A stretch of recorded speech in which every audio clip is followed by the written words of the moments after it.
ओम नमो भगवते वासुदेवाय। इस समय यहाँ न कोई योगी है, न सिद्ध है, न ज्ञानी है और न सत्कर्म करने वाला ही है।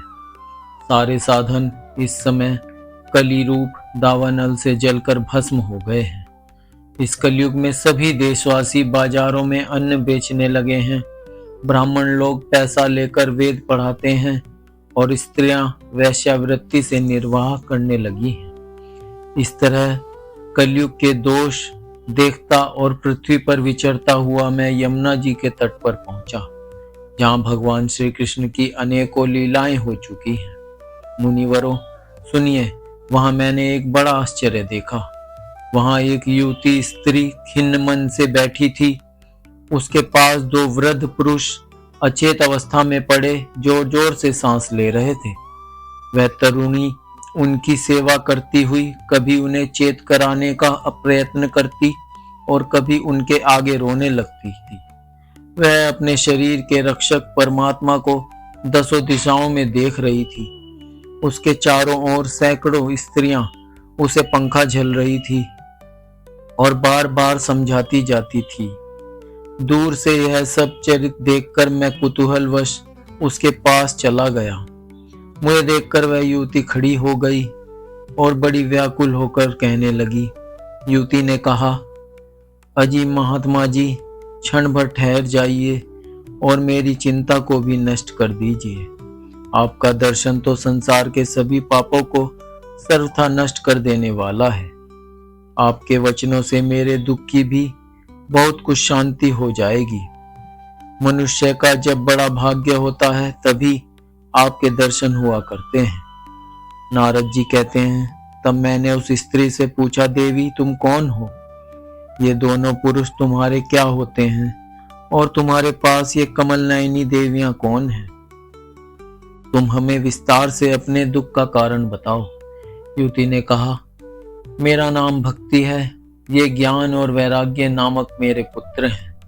समय के फेर से ही ये ऐसे जर्जर हो गए हैं। ये देवियां गंगा जी आदि नदियां हैं।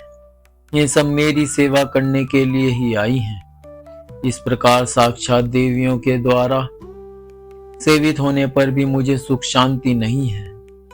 तपोधन, अब ध्यान देकर मेरा वृतांत सुनिए। मेरी कथा वैसे तो प्रसिद्ध है, फिर भी उसे सुनकर आप मुझे शांति प्रदान करें।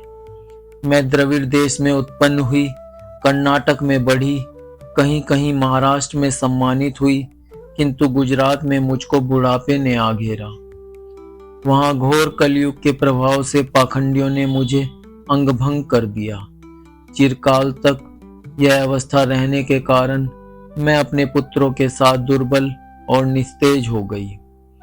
अब जब से मैं वृंदावन आई तब से पुनः परम सुंदरी स्वरूपवती नवयुवती हो गई हूँ।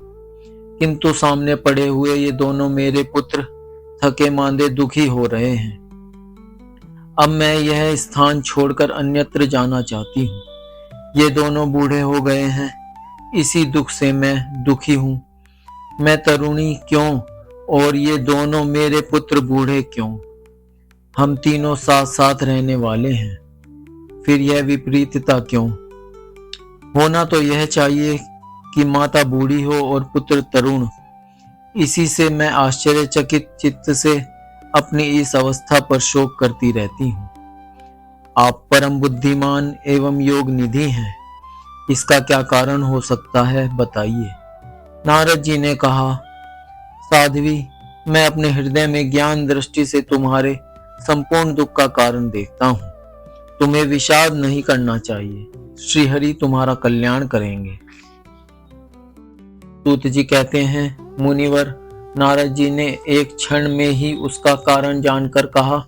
नारद जी ने कहा, देवी सावधान होकर सुनो, यह दारुण कलयुग है। इसी से इस समय सदाचार, योग मार्ग और तप आदि सभी लुप्त हो गए हैं। लोग शठता और दुष्कर्म में लगकर अघासुर बन रहे हैं। संसार में जहां देखो वहीं सत्पुरुष दुख से ग्लान हैं और दुष्ट सुखी हो रहे हैं। इस समय जिस बुद्धिमान पुरुष का धैर्य बना रहे वही बड़ा ज्ञानी या पंडित है। पृथ्वी क्रमशः प्रतिवर्ष शेष जी के लिए भार रूप होती जा रही है। अब यह छूने योग्य तो क्या, देखने योग्य भी नहीं रह गई है, और न इसमें कहीं मंगल ही दिखाई देता है। अब किसी को पुत्रों के साथ तुम्हारा दर्शन भी नहीं होता। विषयानुराग के कारण अंधे बने हुए जीवों से उपेक्षित होकर तुम जर्जर हो रही थी। वृंदावन के संयोग से तुम फिर नवीन तरुणी हो गई हो। अतः यह वृंदावन धाम धन्य है, जहां भक्त सर्वत्र नृत्य कर रही है।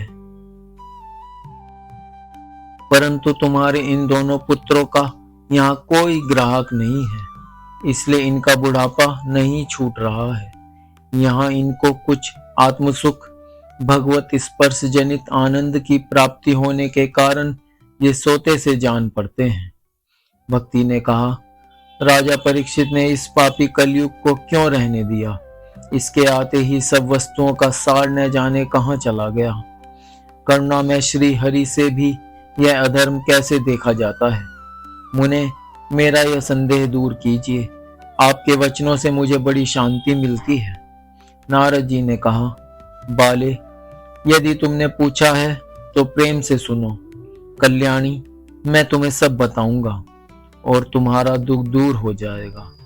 जिस दिन भगवान श्री कृष्ण इस भूलोक को छोड़कर अपने परम धाम को पधारे, उसी दिन से यहाँ संपूर्ण साधनों में बाधा डालने वाला कलयुग आ गया।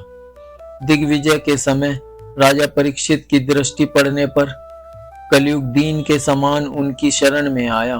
भ्रमर के समान सारग्राही राजा ने यह निश्चय किया कि इसका वध मुझे नहीं करना चाहिए, क्योंकि जो फल तपस्या, योग एवं समाधि से भी नहीं मिलता, कलयुग में वही फल श्री हरि कीर्तन से ही भली भांति मिल जाता है। इस प्रकार सारहीन होने पर भी उसे इस एक ही दृष्टि से सारयुक्त देखकर उन्होंने कलयुग में उत्पन्न होने वाले जीवों के सुख के लिए ही इसे रहने दिया था। इस समय लोगों के कुकर्म में प्रवृत्त होने के कारण